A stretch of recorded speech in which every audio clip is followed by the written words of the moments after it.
Bonsoir à tout le monde.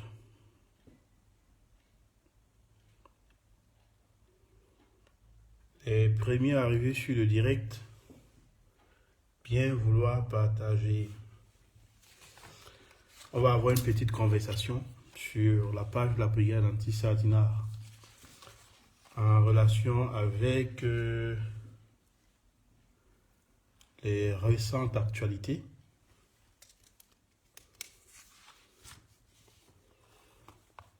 Et donc, s'il vous plaît, lorsque vous arrivez, bien vouloir partager.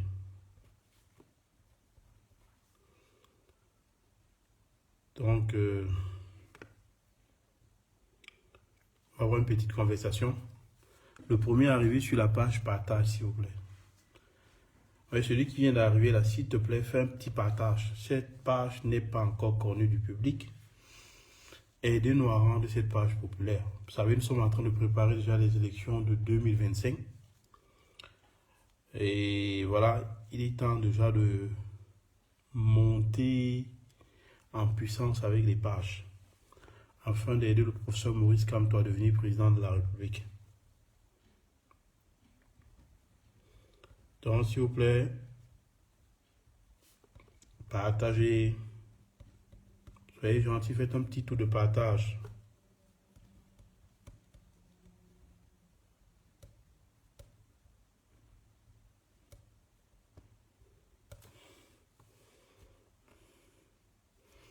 Faites un petit tour de partage, s'il vous plaît.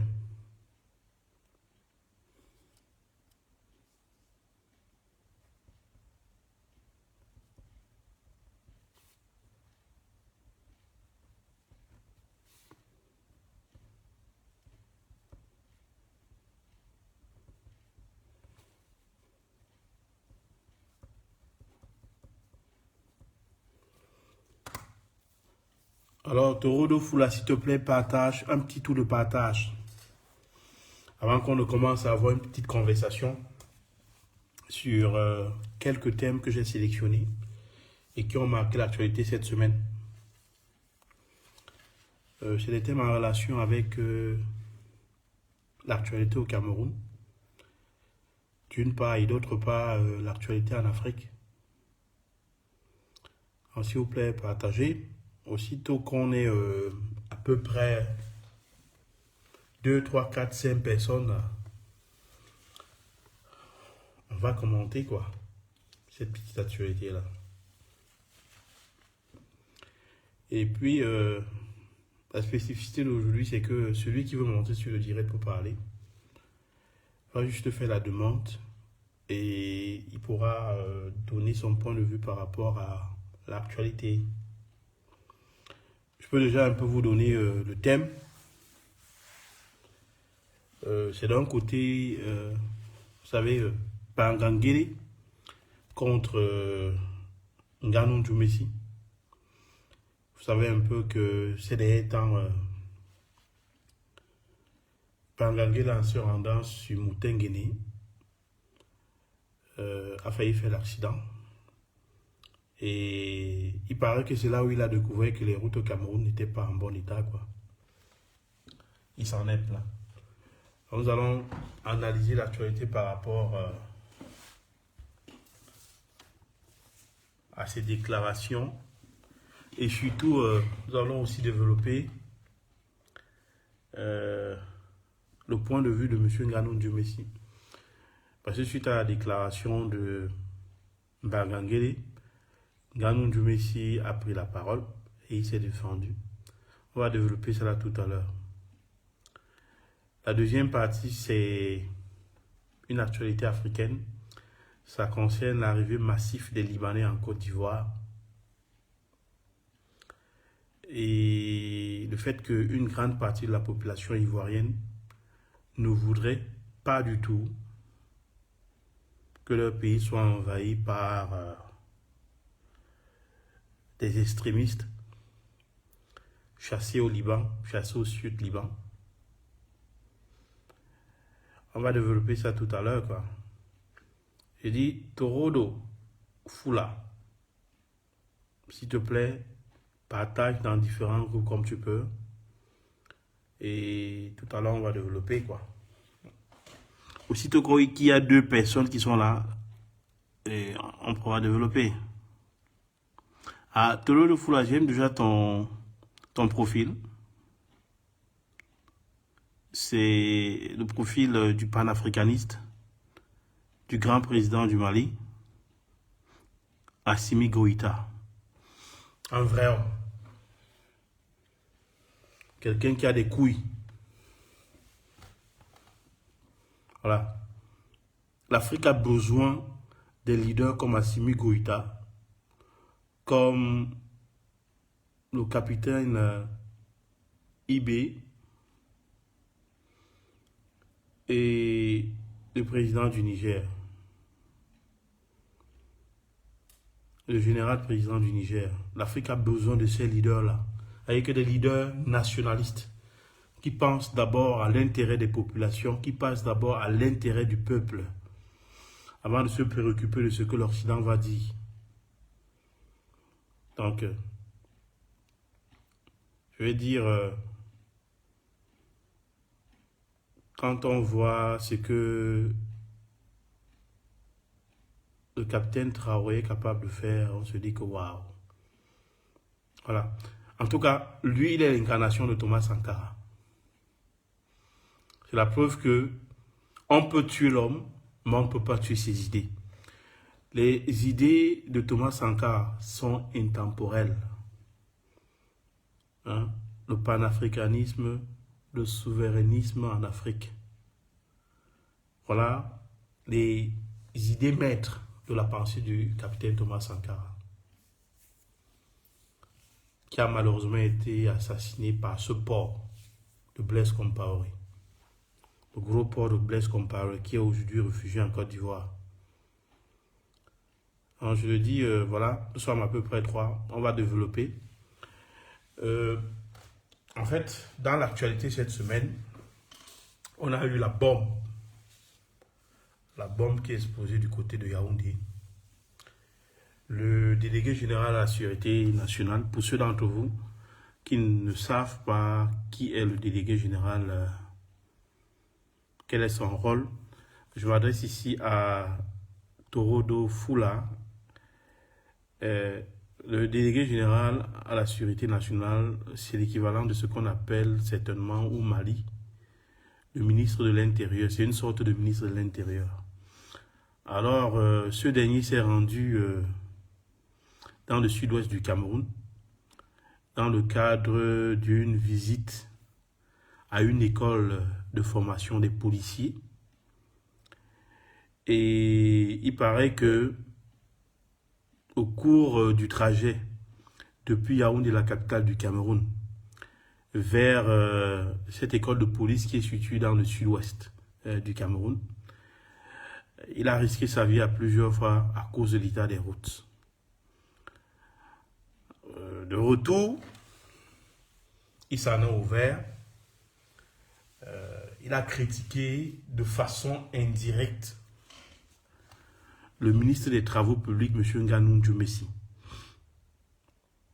Il a estimé que les instructions du chef de l'État ne sont pas respectées parce que les routes au Cameroun sont en très mauvais état. Bref, il a avoué que ce que nous dénonçons depuis des années, que c'est la vérité. C'est-à-dire que il a dit en quelque sorte, il a dit que les membres du principal parti d'opposition au Cameroun, à savoir le MRC, qui sont en prison. Donc, en fait, il a dit de façon indirecte que ces personnes étaient emprisonnées pour rien. Parce que justement, à l'origine des manifestations du MRC, c'était la mauvaise gouvernance, c'était les détournements de fonds publics, c'était la vétusté des infrastructures, que ce soit les infrastructures routières, que ce soit les infrastructures sportives, les infrastructures sanitaires. Les membres du MRC qui ont passé maintenant plus de 5 ans en prison, ont été justement emprisonnés parce qu'ils dénonçaient ces manquements de l'État du Cameroun, ces manquements des ministres du président Paul Biya. Alors, pour revenir au délégué général à la sécurité nationale, M. Barangangeli, alors il a critiqué, je dirais, de façon indirecte, parce qu'il n'a pas nommé le ministre des Travaux publics, il ne l'a pas personnellement nommé, mais il a dit que l'état des routes, l'état des infrastructures au Cameroun était catastrophique. Alors, il a précisé que chaque fois qu'il y a eu des élections au Cameroun et que Paul Biya, entre guillemets, avait gagné, parce que Biya n'a jamais gagné des élections au Cameroun. Il n'a jamais gagné d'élection. Dans tous les cas, les dernières élections, il ne les a pas gagnées. Et il a dit que quand Paul Biya gagne des élections, à chaque fois, il donne des instructions pour que l'on construise les infrastructures. Mais le problème, c'est que lorsque tu es président de la République et que tu donnes des instructions, après, tu vas te coucher à l'hôtel intercontinental de Genève sans t'assurer que les instructions que tu as données sont respectées, sont appliquées sur le terrain. Biya n'a jamais fait le terrain. Il est toujours enfermé dans son palais présidentiel à Itoudi, ou bien alors dans son palais au village, dans son village natal Vomeka. C'est là où il est toujours enfermé. Et il donne des instructions à ses ministres et ne va pas s'assurer que ses ministres suivent les instructions qu'il leur a données. L'un des exemples les plus patents, c'est l'axe lourd, non, c'est l'autoroute Yaoundé-Douala. L'axe principal, parce que c'est une autoroute qui est, disons-le, très vétuste. À l'époque où il a été construit, on l'appelait l'axe lourd Yaoundé-Douala. Le Cameroun avait une population d'à peine 10 millions d'habitants. Aujourd'hui, le Cameroun a une population de 35 millions d'habitants. C'est la même route qui est là. Alors, cette autoroute, on l'a conçue depuis 10 ans. Et ça a coûté la bagatelle somme de 900 milliards de francs CFA pour 60 km. Bienvenue à Hercule Camto. Mon cher, s'il te plaît, bien vouloir partager. Nous, on a commencé, quoi. On a commencé. Je peux déjà te dire que, voilà, le thème du jour. Le thème du jour, c'est la sortie de M. Barangangeli après son voyage sur Moutenguene. Ça, c'est la première partie. C'est ça que nous sommes en train de développer. Et la deuxième partie, c'est l'arrivée massive des Libanais en Côte d'Ivoire. Ça, c'est l'actualité africaine. C'est ces deux thèmes-là que nous allons développer ce soir. Alors, je parlais donc de M. Barangangeli qui se plaint que les infrastructures routières sont en très mauvais état au Cameroun. Et je disais que le président Paul Biya, ce n'est pas quelqu'un qui fait le terrain. Ce n'est pas quelqu'un qui est sur le terrain. Il donne des instructions à ses ministres. Il leur demande de construire des infrastructures, mais ne descend pas sur le terrain pour s'assurer que les infrastructures dont il a demandé la construction sont dans les faits, existent dans les faits.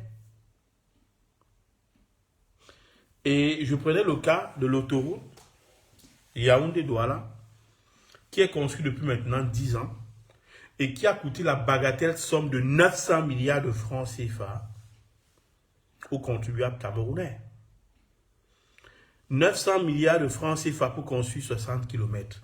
C'est quand même assez évident qu'on a un cas de détournement massif de fonds publics. Je crois qu'on n'a pas besoin... bonsoir le frère. Je crois qu'on n'a pas besoin d'être, je sais pas moi, un policier ou un juge pour s'apercevoir que lorsque on veut construire une autoroute de 280 km, c'est-à-dire La distance entre Yaoundé et Douala, c'est à peu près 280 km ou bien moins. 260, bien 240. Alors, pour une infrastructure de ce type,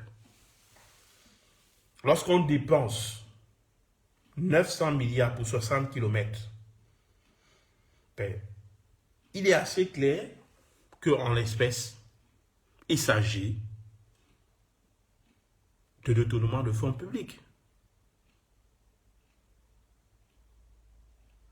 Le kilomètre du goudron, tout le monde connaît ce que coûte le kilomètre du bitume. Le kilomètre du bitume, ce n'est pas 100 milliards de francs CFA.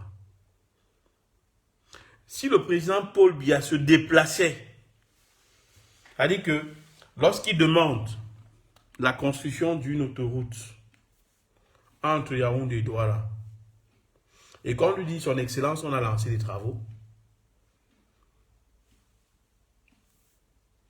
il pose la question à sa ministre, où en est-on avec le suivi de l'autoroute entre Yaoundé et Douala? Et que son ministre lui dit, par exemple, on a lancé des travaux. Mais monsieur Biya, vous devez descendre sur le terrain pour vous assurer qu'effectivement votre ministre vous dit la vérité. Vous n'allez pas donner des instructions, il faut construire l'autoroute entre Yaoundé et Douala et allez vous réfugier à l'hôtel intercontinental dans une chambre. Ça dit que ce type d'indolence, c'est quand même assez incroyable. Et donc, c'est pas assez, ça ne devrait surprendre personne. Ça ne devrait malheureusement surprendre personne que les infrastructures au Cameroun sont obsolètes parce qu'en fait, non seulement ils ne sont pas mis à jour, mais lorsqu'un budget est même voté pour l'agrandissement de ces infrastructures, parce qu'à l'époque où l'axe lourd Yaoundé Douala est construit, je l'ai dit tout à l'heure, la population du Cameroun avoisinait 10 millions. Aujourd'hui, vous avez 35 millions. Et le transport entre les deux grandes métropoles du Cameroun a augmenté. Et la route est restée la même. C'est pourquoi il y a autant de morts sur les routes camerounaises. Parce que justement, la qualité des infrastructures ne suit pas l'augmentation de la population. Et donc, les déclarations de Bangangele sont quand même assez ahurissantes. Bangangele veut nous dire qu'il découvre aujourd'hui que les infrastructures camerounaises ne sont pas construites, qu'elles sont obsolètes. Ce n'est pas aujourd'hui, monsieur le délégué général à la sécurité nationale. Ce n'est pas aujourd'hui. Vous le savez vous-même. Les détournements de fonds publics sont légion.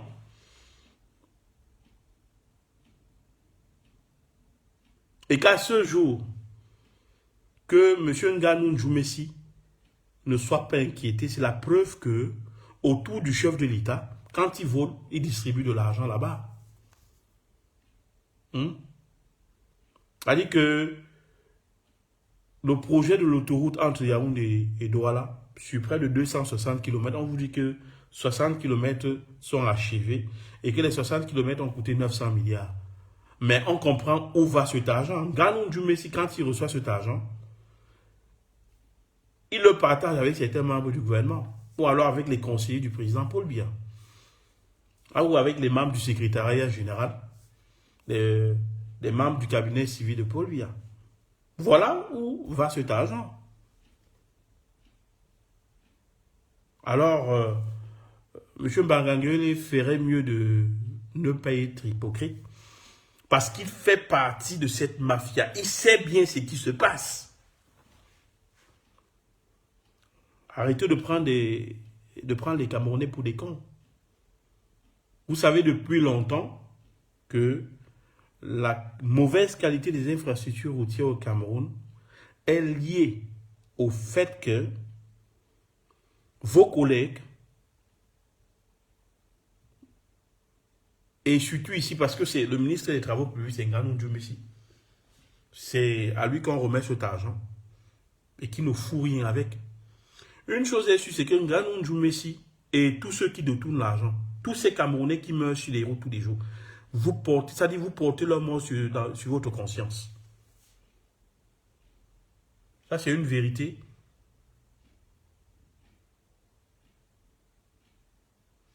Et donc, M. Mbangangele a arrêté avec l'hypocrisie. Vous le savez très bien.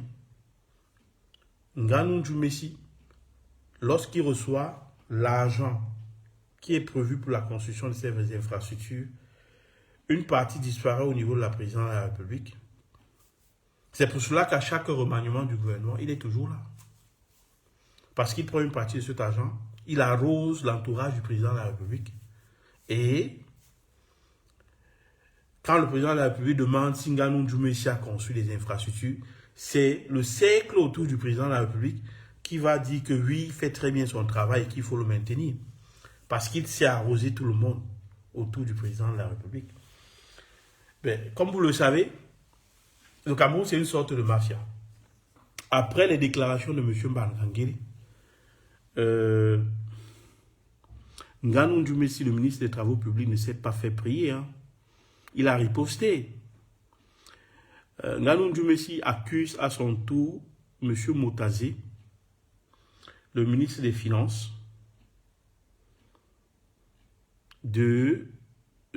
d'avoir refusé de mettre à sa disposition près de 143 milliards pour la construction de la route Yaoundé-Moutengene. Si. Il dit que il a demandé au ministre des Finances de mettre à sa disposition 143 milliards en francs qu'on puisse construire la route de Moutengene. Et M. Moutazi lui a dit qu'il n'y avait pas de l'argent dans les caisses. Qu'il ne pouvait pas, il n'avait pas cet argent-là pour la construction de la route. Et non, Nganou Djoumessi ne veut pas mourir seul. Mais voilà un gouvernement dans lequel on ne peut pas dire qu'ils sont solidaires. Hein. Quand Mbangangele tire sur Nganou Djoumessi, et Nganou Djoumessi tire à son tour sur le ministre des Finances, lui Paul Motazé, mais où est la solidarité gouvernementale? Ouais, j'ai oublié que c'est une bande de mafieux. On ne doit pas les appeler des ministres, on doit les appeler la bande de mafiosi qui sont ministres au Cameroun et qui dépouillent, volent, détruisent le Cameroun depuis maintenant plus d'un demi-siècle. Tout cet argent amassé par les Nganou Djoumessi, ça va aller. Vous savez les gars, il faut quand même comprendre que 1 milliard de francs CFA, c'est 1000 millions. Je dis bien, 1 milliard de francs CFA, c'est 1000 millions. Si vous décidez de manger seulement 1 milliard de francs CFA, si vous décidez de manger tous les jours 1 million sur les 1 milliard que vous avez volé, vous en avez au moins pour 50 ans pour terminer cet argent-là. Mais on parle ici de personnes qui ont détourné et la mesure, l'unité de mesure du détournement, c'est le milliard. Alors, M. Mbangangele, s'il vous plaît, vous connaissez très bien le problème. Puisque vous êtes comptable de cet échec collectif, croyez que quoi? Que c'est en allant dire que l'état des infrastructures est mauvais que vous serez exonéré. Non, vous ne serez pas, vous ne pouvez pas être exonéré. C'est une même équipe. Vous êtes dans une même équipe. Nganou Djoumessi est votre collègue du ministère des Travaux publics. Et donc vous êtes tous comptables de cet échec. Alors arrêtez de venir nous raconter des balivernes, monsieur le délégué général. Vous avez été tour à tour ministre, ambassadeur, délégué général à la sécurité nationale. Vous avez occupé tous ces postes-là pendant tout ce temps. Et c'est aujourd'hui que vous vous rendez compte que la qualité des infrastructures, elle est mauvaise? Non. Vous le savez très bien, c'est depuis longtemps. Les membres du MSC qui se retrouvent aujourd'hui en prison, c'est parce qu'ils ont organisé des marches de protestation pour attirer l'attention. sur l'état de délabrement avancé des infrastructures au Cameroun. Boubine Isaac, le professeur Foguet et tous ces gens-là sont en train de puiser 7 ans de prison pour avoir dénoncé ce que vous avez récemment affirmé. Donc en réalité, monsieur le ministre, donnez-nous raison au MRC, allez libérer les membres du MRC qui sont enfermés. Parce que c'est des innocents.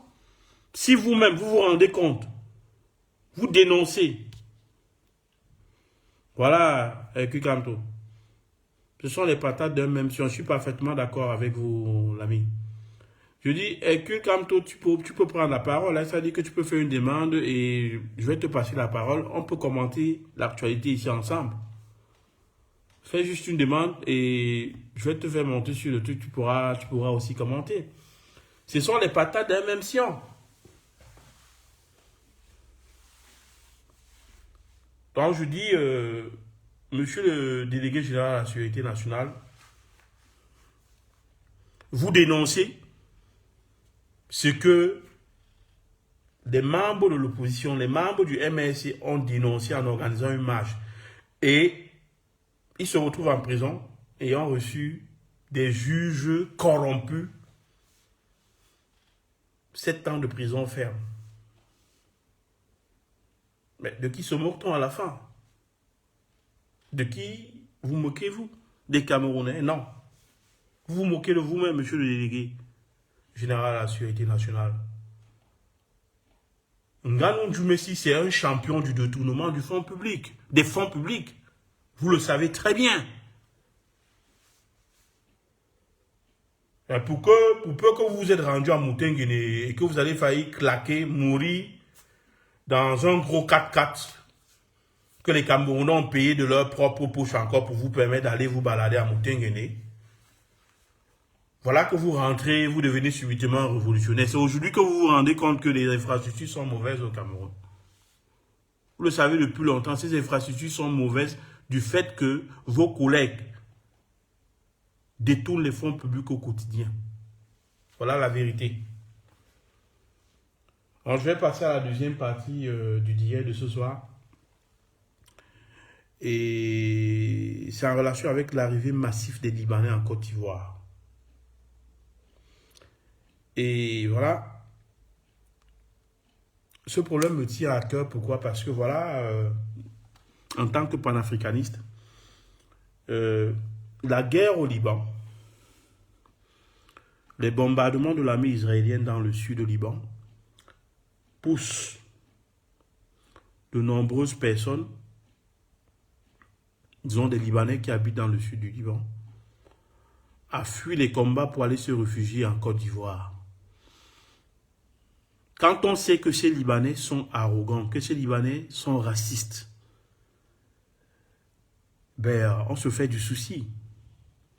Parce qu'on a l'impression que ce qui s'est passé en Mauritanie est en train de se reproduire en Côte d'Ivoire. Les Libanais sont des Arabes. Les Libanais sont des chiites. Lorsqu'ils sont chassés de leur terre, alors qu'ils aillent dans les pays arabes, il y en a beaucoup. Ou alors qu'ils se rendent en Iran. Déjà, les Libanais qui sont en Côte d'Ivoire, ils ne se mélangent pas à la population de Côte d'Ivoire. Ils sont arrogants et ils tuent des Noirs. Dans leur propre pays au Liban, il faut les voir maltraiter les Noirs. Pour eux, les Noirs sont moins que rien parce que justement dans le Coran, le Noir est considéré comme un esclave. Alors de plus en plus, les Ivoiriens se plaignent qu'ils ne veulent pas de ces Libanais, compte tenu du fait que ceux qui sont déjà sur place causent beaucoup de difficultés au quotidien aux Ivoiriens. Alors, d'où mon appel aux autorités ivoiriennes de travailler dans le sens à reconduire cette communauté au Liban. Parce que s'ils sont chassés du sud Liban, ben, ils peuvent se réfugier au Nord-Liban. La Côte d'Ivoire n'est pas obligée d'accueillir la misère du Liban. Parce qu'il faut que cela soit clair. Le Liban, c'est un pays très pauvre. Alors, lorsqu'ils arrivent en Côte d'Ivoire et qu'ils ont des opportunités en Côte d'Ivoire, la moindre des choses, c'est que vous devez d'abord respecter les habitants. Et ce n'est pas ce qu'ils font.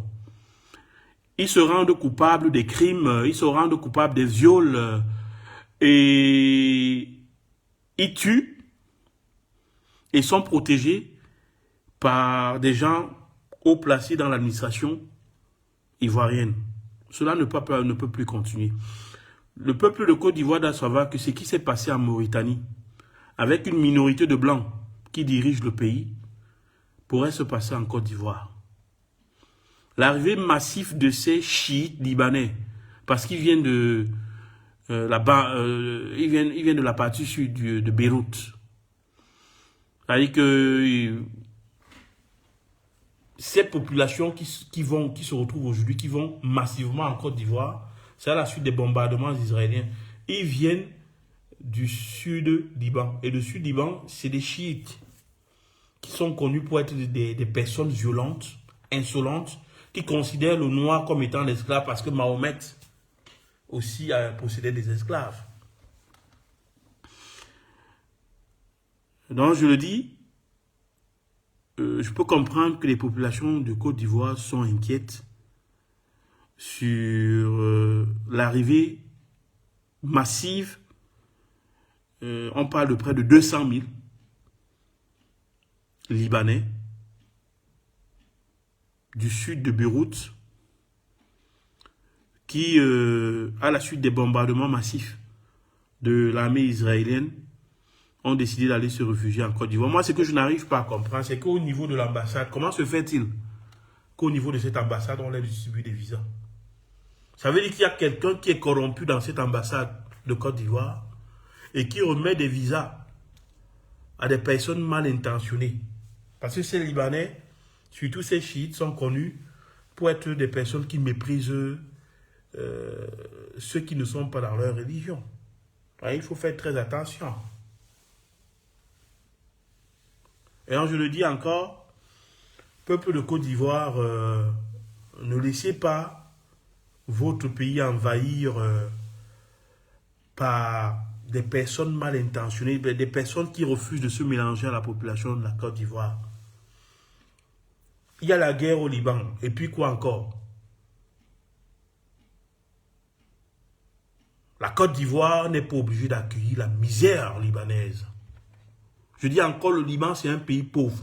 La lire libanaise, 1 euro font 10 000 lires libanaises. Hein. C'est un pays extrêmement pauvre. Et quand ils arrivent en Côte d'Ivoire et qu'ils ont des opportunités, ils deviennent arrogants, ils font ce qu'ils veulent, mal élevés comme ils sont. Il est temps d'y mettre fin. Il est temps d'y mettre violemment fin.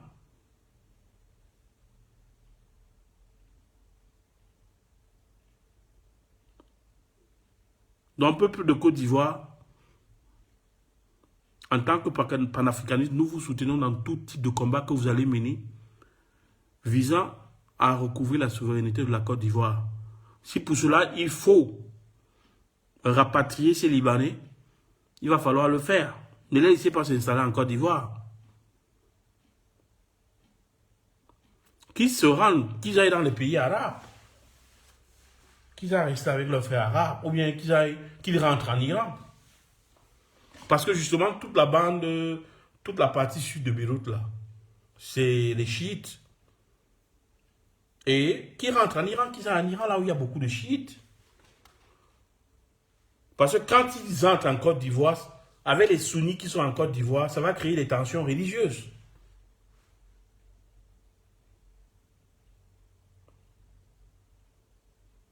La Côte d'Ivoire n'a rien à foutre dans la guerre au Liban.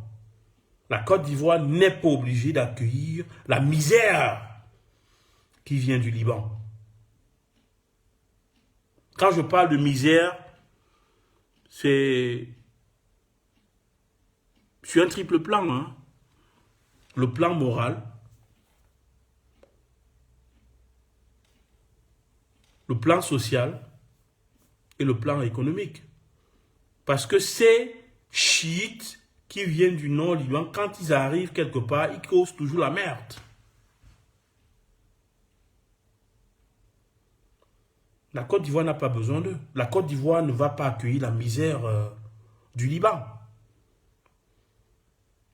Ce n'est pas aux Ivoiriens de porter toute la misère qui vient de l'Extrême-Orient. Parce que quand ils arrivent, ils font comme s'ils sont des hommes. Ce ne sont pas des gens riches. Puisque leur pays est un pays pauvre, le Liban c'est un pays pauvre. Voilà la vérité. 1 euro font près de 10 000 livres hein, libanaises. Je dis 10 000.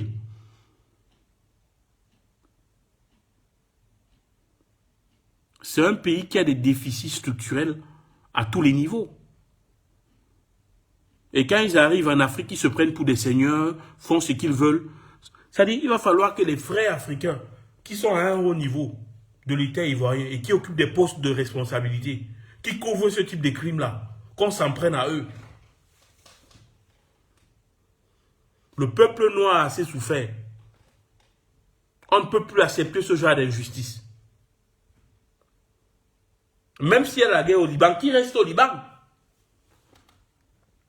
Quand il y a la guerre en Côte d'Ivoire, les Ivoiriens restent en Côte d'Ivoire. Au Cameroun, il y a la guerre. Hein. On a la guerre dans le nord, le nord-ouest et le sud-ouest. Avec la conséquence que vous avez des anglophones qui sont réfugiés à l'intérieur du Cameroun, puisqu'on retrouve de plus en plus beaucoup d'anglophones dans le littoral. On les retrouve dans le centre, dans la région du centre du Cameroun. À l'ouest, on les retrouve là-bas. Quand il y a, on ne coupe pas, quand il y a des crises, ben, on est réfugiés, les Camerounais se réfugient à l'intérieur du Cameroun. Les Libanais font des kilomètres pour aller se réfugier en Côte d'Ivoire avec leur sale mentalité là. Non. Les Ivoiriens ne doivent pas se laisser faire. Et il est temps que celui qui est déclaré président de Côte d'Ivoire, Alassane Dramane Ouattara, qui prenne le taureau par les cornes, qu'il s'assure que ces Libanais qu'ils rentrent chez eux.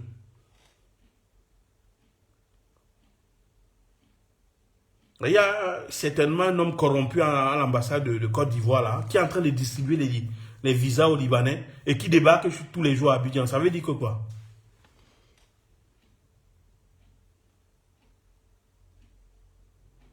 On voit un peu. Ça, c'est le coup de gueule que j'avais à passer ce soir.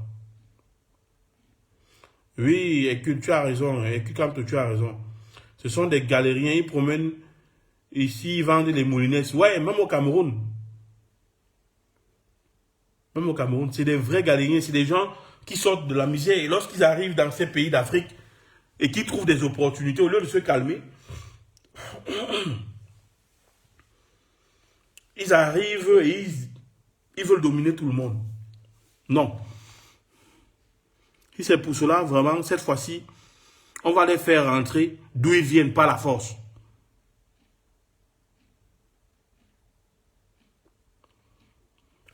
Je n'appelle pas la haine anti-libanais. Il y a ces Libanais qui veulent s'intégrer en Côte d'Ivoire. Eux, ils sont les bienvenus. Mais la plupart, c'est des gens qui viennent tout simplement pour dominer parce qu'ils ont le mépris pour le noir. Parce qu'ils n'ont plus de terre. Alors, en ce moment, ils n'ont rien à foutre en Côte d'Ivoire. Ils doivent rentrer d'où ils viennent.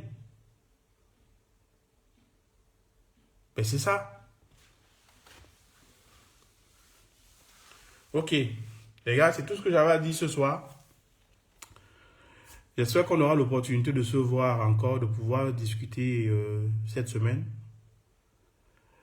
Les thèmes, il n'en manque pas. Et donc, je voudrais dire merci à tous ceux qui ont partagé, qui sont arrivés sur le direct et qui l'ont trouvé, qui ont partagé. Et surtout, ceux qui m'écoutent en ce moment, likez la page. Vous savez, la page n'est pas très populaire, la page n'est pas très connue. Et nous devons lentement nous préparer. Parce que vous savez, 2025, c'est dans 2 mois. Et nous devons déjà monter en puissance afin de soutenir le professeur Maurice Kamto à partir de 2025, afin qu'il devienne le futur président de la République du Cameroun. Sur ce, je vous dis merci de m'avoir écouté et à plus. Bonne soirée. Ah, ouais. Ibrahim Zegan dit non, ceux qui se promènent en vendant les moulinets sont égyptiens.